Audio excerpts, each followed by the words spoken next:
I'm not sure if you heard of this before, but there was a world-renowned rock climber named Alex Honnold who decided to take on a special climbing project in Taiwan recently. Have any of you all heard of this story before, perhaps? He wanted to climb a 101-story skyscraper with no safety ropes, all on live video. Now, let's take a moment to envision that will you? Maybe you've been inside of a skyscraper before. Imagine looking out the windows, down to the city streets below, people looking like little ants moving to and fro up and down the sidewalks, right? The cars and buses even look like little figurines. Now, for some people, imagining this enough is alone to make one feel a little bit queasy inside, right? Now, imagine with me being on the outside of those windows. The wind, cold and howling, with no ropes to hold you if you should slip or fall. Now, spoiler alert, in front of millions of viewers around the world, Alex Honnold successfully climbed the tower unscathed. Now, this makes me wonder, initially about his own life choices, but for us here in our purposes this morning, this makes me wonder, what is it about such a feat that captivates the hearts and imaginations of so many people? Do we simply enjoy witnessing superhuman accomplishments? Are we secretly intrigued with this idea of potential disaster? Or, I wonder, is there something about experiencing a mountaintop experience, like climbing such a tower, that inspires within our own hearts something more, something that is truly life-giving?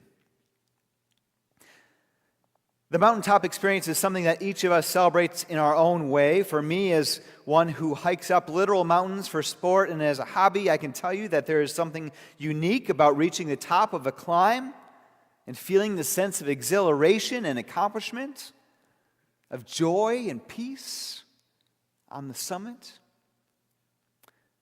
We aspire for these moments in our lives. We remember them for years to come.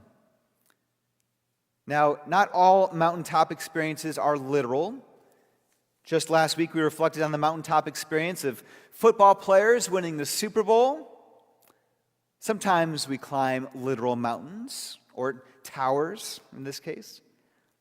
But other mountaintop experiences exist within our day-to-day lives as well. We graduate from school. We get married. We have children. We get that dream job, or we find that perfect home. But unfortunately, these moments are only that. They are momentary. Eventually, we need to climb back down the mountain and return to quote-unquote normal life, where there is routine and repetition, where there's perhaps boredom and monotony, and on really challenging days, there is bad news to be shared, tragedy, violence, disaster, and even death. Yes, those high moments are wonderful, but they seem altogether all too infrequent. What are we to do with the low moments of life as well, when the world feels like it's only getting worse, where our options seem limited and the way is unclear? This week, I'd like for us to reflect on the highs and lows of the mountaintop experiences in our lives, and we do so once again through this familiar, yet make sure we note this, still miraculous story of the transfiguration of Jesus.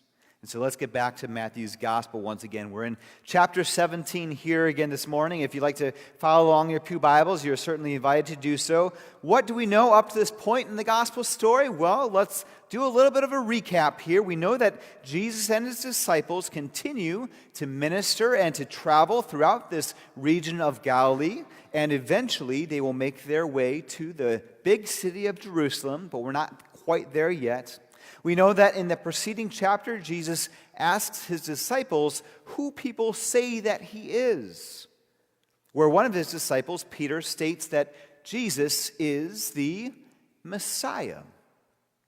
We also know that Jesus foretells of his own death and ultimately of his resurrection, although we also know that our author is quick to remind his readers that these disciples whom Jesus is sharing all this inside information to, well, they're not the quickest learners, are they?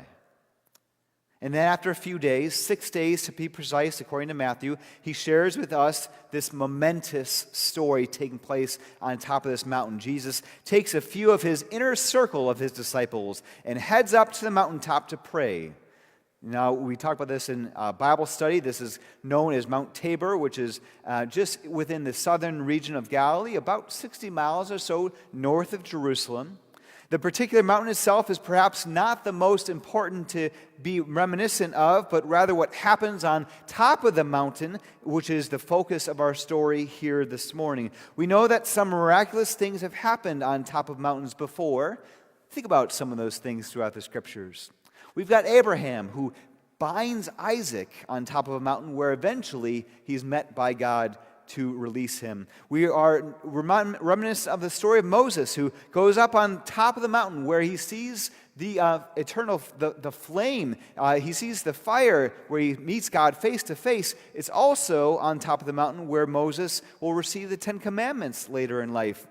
We remember the story of Elijah encountering God on the mountaintop in silence. Jesus regularly goes up the mountain for some time to spend directly with God in prayer. We also remember in Matthew chapter 5 where Jesus recounts his Sermon on the Mount. And here, well, it's the disciples' turn to experience the glory of the Lord on the mountaintop. Peter, James, and John are with Jesus on top of this mountain as all of a sudden this miraculous moment occurs. We again read from verse 2, and Jesus was transfigured before the disciples, and his face shone like the sun, his clothes became bright as light, and suddenly there to them Moses and Elijah appeared with him also, talking with Jesus. Now this is, of course, shocking to all those in attendance in that moment. This is a vision, a message from God. Have you ever been put in a situation where you don't know quite what to say when something spectacular happens?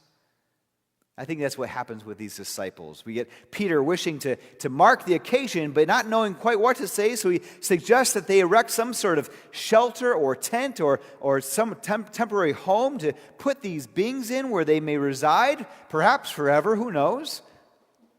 And at this point, God's like, well, thanks, Peter, I'll take it from here. Verse 5. While Peter was still fumbling over his own words, suddenly, a bright cloud overshadowed them, and a voice from the cloud said, "This is my Son, the Beloved. With him I am well pleased. Listen to him." Friends, this isn't just a message from God in this point. This is God's very presence on the mountaintop. And it's at this point where the disciples, well, they just hit the ground. Overwhelmed. They all agree that they're way in over their heads. No more words. No more actions. Faces down. And then after all that takes place, Jesus taps them on the shoulder, perhaps. Get up, Jesus says, and do not be afraid. And then the scene goes back to normal, just as it was before. And as they were coming down the mountain back to those crowds, back to the normal life, Jesus lets them know, hey, let's not say anything about this quite yet until after I am resurrected, like we spoke about before. I'm pretty sure that the disciples would have agreed to anything Jesus suggested at that moment. They were, once again, scared out of their minds, and now, once again, confused by all these things taking place. The highest of highs, Jesus being transfigured before their very eyes, is directly connected to a pending lowest of lows, as Jesus knows that he soon must face the cross. And we are left to ponder, perhaps as the disciples did in that moment. What are we to make of such an experience as the Transfiguration? Our good news this morning, those mountaintop experiences, those moments when we feel God's presence intimately within our lives, help propel us forward in faith within our spiritual journeys, both the celebrations and the inevitable hardships of life ahead. Perhaps Jesus' moment of transfiguration is a confirmation, both for those hard-headed disciples and for us as his hard-headed followers today. It's in the person of Jesus, the Messiah, where we can witness the glory of God among us today. And we can move forward confident of God's ultimate victory over the darkness of this world. Eventually, we need to get back down from that mountaintop. We need to move forward in faith and in life.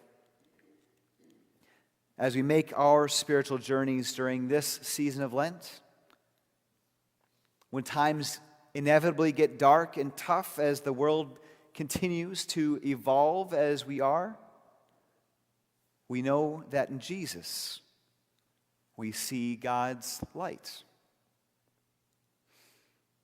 Today, as we celebrate the mountaintop experience of our lives, yes, we know that they are merely temporary, but by God's grace, they will propel us forward in faith as we make this Lenten journey together. On this mountaintop, we see Jesus for who he truly is, as our Messiah, the one to save us all through his selfless love for this world.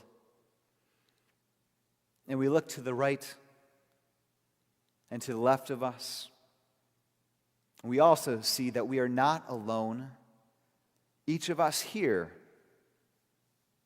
to walk alongside one another on this spiritual journey. Friends, may we remember these moments always in our hearts. And may we never be the same because of it. Transformed in the wonder of God's presence, better for having experienced this miracle together. On this, the eve of the Lenten season, may we all celebrate God's glory among us. Hallelujah. Amen.